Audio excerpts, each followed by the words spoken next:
नमस्कार, जय हिंद, जय बिहार। मैं हूं आप सबका दोस्त वकील सह पत्रकार एस के पंकज। आज तक चैनल के एंकर, आज तक और इंडिया टुडे के एंकर शुभंकर मिश्रा जो है वो अब आज तक में नहीं दिख रहे हैं। उन्होंने या तो नौकरी छोड़ दी है या उनको नौकरी से निकाल दिया गया है, लेकिन मैं इसको कहूंगा कि आज तक ने उनको नौकरी से निकाल दिया।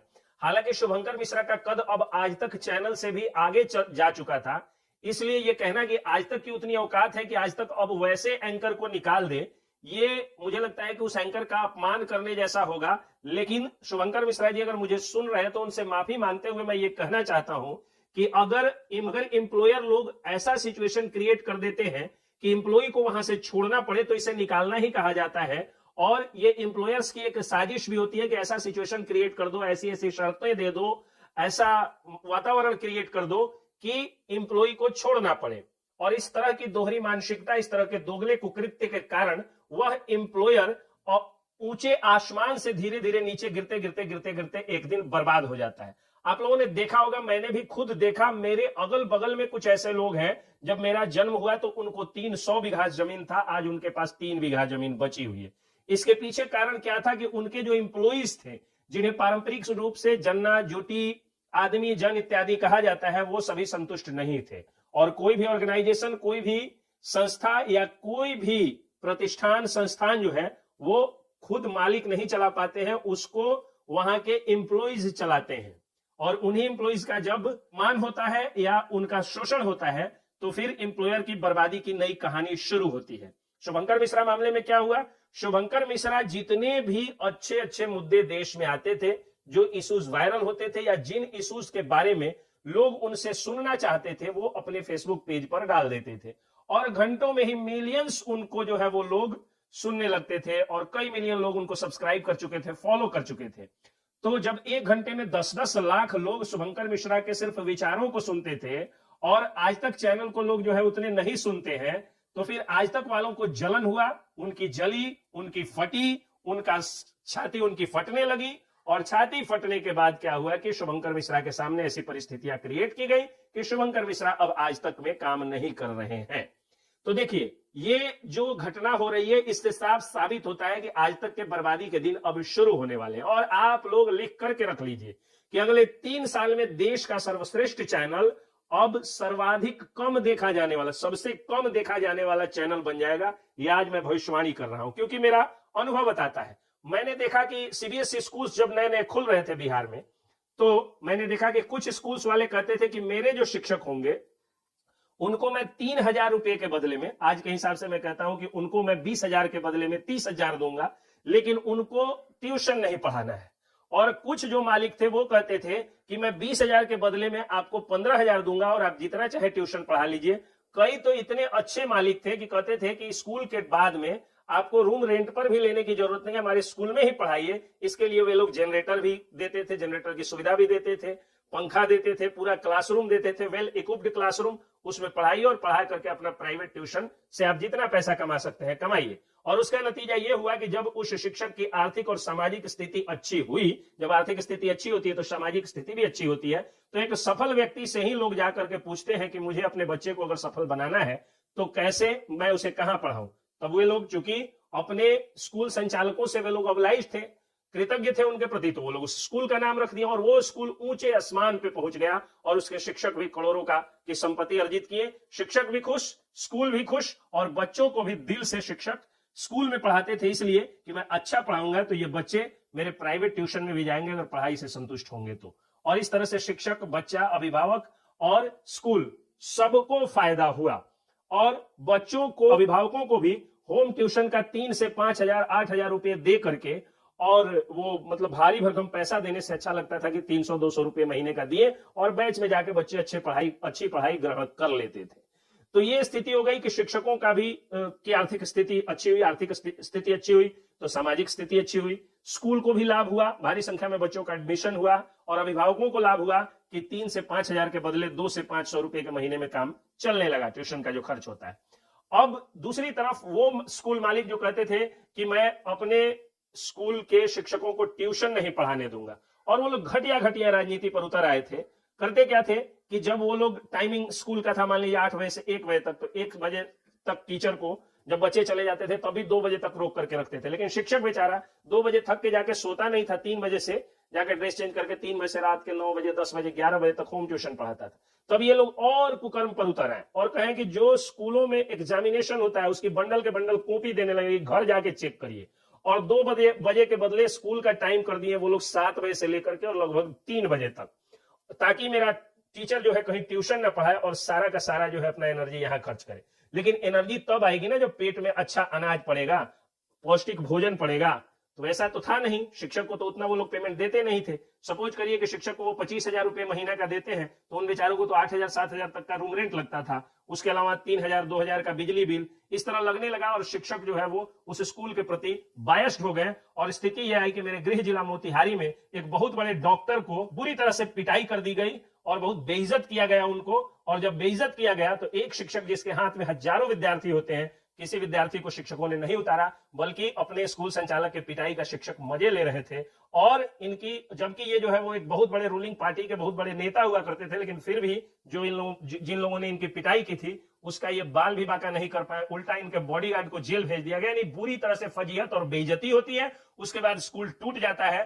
तो लाज बचाने के लिए, चूंकि बिल्डिंग बहुत ज्यादा थी और उनके पास बहुत सारा पैसा था पहले से दूसरे पेशे के कारण, तो लाज बचाने के लिए वो क्या करते हैं कि अब कहते हैं कि हम डे स्कॉलर्स की पढ़ाई नहीं करेंगे, हॉस्टल की पढ़ाई करेंगे। और 1500 से 2000 बच्चों वाला स्कूल 200 महज के स्कूल में तब्दील हो जाता है। उसके बाद जब लोग लगे कहने कि स्कूल बर्बाद हो गया क्योंकि शिक्षकों पर अत्याचार हुआ, तो उस मालिक ने अब फिर इधर के दिनों में पोस्टर लगाना शुरू कर दिया, वी आर ओपनिंग अगेन, हम फिर से खोल रहे हैं। जबकि उनका अहंकार और शिक्षकों के प्रति अपमान ने उनको बर्बाद कर दिया था। अब जाहिर सी बात है, ज्यादा पैसे वाले थे, जमींदार घर के थे, तो अचानक से तो कोई डाउन होता नहीं है, लेकिन वो उस सेक्टर में डाउन हो गए। उसी तरह से कई अहंकारी बीएड कॉलेज के मालिकों ने अपने पैसे के अहंकार में नियम बना दिया कि जिन शिक्षकों का सीटेट का बैच चलेगा उनको वो लोग निकालने लगे। ऐसी स्थिति परिस्थिति क्रिएट कर दी है कि उनको अपने कॉलेज से वो लोग निकालने लगे। उसके बाद वो शिक्षक तो आगे बढ़ते गए, जिनको बीएड करना था, जिनको सीटेट का बैच चलाना था, उनका बैच इतना अच्छा चलने लगा कि जितना वो लोग कॉलेज से पेमेंट पाते थे उससे 2 गुना 3 गुना पाने लगे। कुछ ऑनलाइन क्लास या ऑनलाइन वीडियो ब्लॉग बना करके जितना वेतन पाते थे उससे 3 गुना 4 गुना जो है वो फेसबुक और यूट्यूब से पैसा कमाने लगे। वो आजाद हो गए, वो बॉसलेस हो गए। और इधर जो बीएड कॉलेज के मालिक हैं वो बेसलेस होने लगे। और बीएड कॉलेज की स्थिति बुरी और अपनी बर्बादी को देखते हुए अब एक ही बिल्डिंग में 7-8 कॉलेज का वो लोग विज्ञापन और पोस्टर टंगवाते हुए नजर आ रहे हैं। और जो बीएड कॉलेज मालिक उतने सक्षम नहीं है वो बर्बादी के दिन गिन रहे हैं। और आप फिर लिख करके रख लीजिए, जिस तरह मैंने भविष्यवाणी की कि 3 साल में सर्वश्रेष्ठ चैनल का दावा करने वाला आज तक सबसे कम देखा जाने वाला चैनल बन जाएगा, उसी तरह से आज लिख करके ले लीजिए कि अगले 3 साल के अंदर में वैसा सारा बीएड कॉलेज जो अपने शिक्षकों के ट्यूशन पढ़ाने पर रोक लगाया है, वो सभी बीएड कॉलेज टूट जाएंगे। या तो बीएड कॉलेज में ये लोग तबेला खोलेंगे या कोई दूसरा कॉलेज, दूसरा एजुकेशनल इंस्टीट्यूशन, चूंकि उनका जो है वो इंफ्रास्ट्रक्चर है, तो दूसरा कोई कॉलेज जाली रूप से, गैरकानूनी रूप से वो लोग उसमें खोल लेंगे। एक ही बिल्डिंग में 7-7 8-8 एफिलिएशन लेकर के वो लोग जो है वो खोल लेंगे गैरकानूनी रूप से। लेकिन बीएड कॉलेज नहीं चलेगा, कि चूंकि बीएड कॉलेज में पढ़ाने वाला जो गुरु होता है वह गुरु नहीं महागुरु होता है, और वो गुरुओं का गुरु होता है। तो एक गुरु के अपमान से जब नंद डायनेस्टी ध्वस्त हो जाती है और वह गुरु चाणक्य बन के चंद्रगुप्त मौर्य पैदा कर देता है, तो कई सारे चाणक्यों को पढ़ाने वाले गुरुओं पर अत्याचार और शोषण करने वालों का तो बर्बाद होना तय है। उनका बीएड कॉलेज 3 सालों में टूट जाएगा। उस बीएड कॉलेज में दूसरा कुछ खुल जाएगा, या तो तबेला खुल जाए, भूसौली खुल जाए, होटल खुल जाए, रेस्टोरेंट खुल जाए, होटल खुल जाए, विवाह भवन खुल जाए, या दूसरा कोई कॉलेज जाली रूप से पहले से एफिलिएशन लेने के बाद खुल जाए। ये बीएड कॉलेजों की कहानी है। उसी तरह सीबीएसई के ऐसे सारे स्कूल बंद हो गए जो अपने शिक्षकों को ट्यूशन पढ़ाने पर रोक लगाए। ठीक उसी तरह आज तक ने भी यह कुकृत्य किया है। चूंकि आज तक एक बड़ा चैनल था और उसके जितने एंकर्स है सबका पेज बना हुआ है, सारे पेज पर वो लोग अपना व्यक्तिगत विचार डालते हैं। अब चूंकि अंजना ओम कश्यप को लोग गोदी मीडिया गो बैक कह कह करके और उनकी टीआरपी को घटा दिए हैं, उनके व्यूअरशिप को घटा दिए हैं। सुधीर चौधरी एक तरफा दिखते हैं, चूंकि बाकी लोग जो है एक तरफा दिखते हैं। शुभंकर मिश्रा ऐसे में बैलेंस्ड और बहुत अच्छी अच्छी बातों को बताते थे। उनकी मृदुल भाषा, उनके चेहरे की मुस्कुराहट, उनका खूबसूरत चेहरा और उनके बोलने का जो अंदाज है, लोगों ने इतना ज्यादा पसंद किया कि आज तक वालों की जलने लगी और उनको निकाल दिया। तो इसलिए मैं भविष्यवाणी करता हूं कि आज तक जो ये टुच्चागिरी शुरू किया है, चूंकि उसका मालिक जो है वो बहुत बड़ा आदमी है, लेकिन ये जो टुच्चागिरी उन लोगों ने की है, तो इस टुच्चागिरी का नतीजा यही होगा कि शुभंकर मिश्रा तो जितना कमाते थे, जितना सैलरी लेते थे, उससे ज्यादा पहले से ही पेज पर कमाते हैं, और अब पेज पर उनके फॉलोअर्स और व्यूअर्स और ज्यादा बढ़ रहे हैं, तो फेसबुक यूट्यूब से तो उनसे ज्यादा कमाएंगे। और वो अब जल्द ही अपना चैनल भी शुरू करेंगे, अपने अंदर में इंप्लॉइज भी रखेंगे। जैसे मैं आज जो है अपने अंडर में 5 से 7 इंप्लॉइज को मैं रोजगार दे रखा हूं, तो जब मैं इतने छोटे लेवल पे 5 से 7 लोगों को रोजगार दे रखा हूं, तो जाहिर सी बात है शुभंकर मिश्रा तो मुझसे बहुत बड़े लोग हैं, वो ज्यादा लोगों को रोजगार देंगे। और चूंकि इंप्लॉयर के शोषण से वो शोषित है, इसलिए वो शोषण भी नहीं करेंगे, तो वो दिन रात बढ़ेंगे, आज तक घटेगा। और वैसा कोई भी चैनल, कोई भी व्यक्ति, कोई भी स्कूल, कोई भी संस्थान, कोई भी प्रतिष्ठान जो अपने इंप्लॉइज का शोषण करके बढ़ना चाहता है, उसको घटना ही होगा, उसको बर्बाद होना ही होगा। एग्जाम्पल और उदाहरण है अपने शहर, अपने जिले, अपने गांव में झांक करके देखिए कि 2000 से 200 बीघा जमीन जोतने वाले जमींदार आज 3-3 बीघा में, 4 बीघा में महज पहुंच चुके हैं।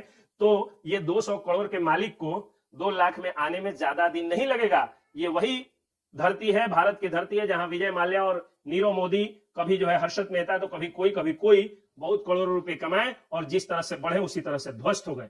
बात ये नहीं है कि आज आपके पास 2 करोड़ था तो कल अगर आपके पास 1.5 करोड़ है तो आप 2 लाख वाले यानी हम जैसे गरीबों से आगे हैं। बात यह है कि आप घटते हुए क्रम में अपने अहंकार और ये जो है वो कुंठित मानसिकता के कारण आप घटते हुए क्रम में जा रहे हैं, और हम गरीब लोग बढ़ते हुए क्रम में जा रहे हैं। और हम लोग बढ़ेंगे ही, क्योंकि हम लोग किसी गरीब को सताते नहीं, किसी का शोषण नहीं करते, किसी की बद्दुआ नहीं करते लेते हैं। तो हमें बढ़ना है, और जो लोग बद्दुआ लेंगे और जो लोग अपने विकास के अलावा दूसरे की औन्नति की कामना करेंगे या दूसरे के विकास से जिनको जलन होगा, यानी मेरा जो है एक आंख फूटे तो फूटे, सबका 2 आंख फूटे, इस विचारधारा के जो लोग होंगे उनको बर्बाद होना ही है। ये लिख कर रख लीजिए, ये मैं नहीं कह रहा हूं, बल्कि गीता के उपदेश में भगवान श्री कृष्ण ने भी कहा था।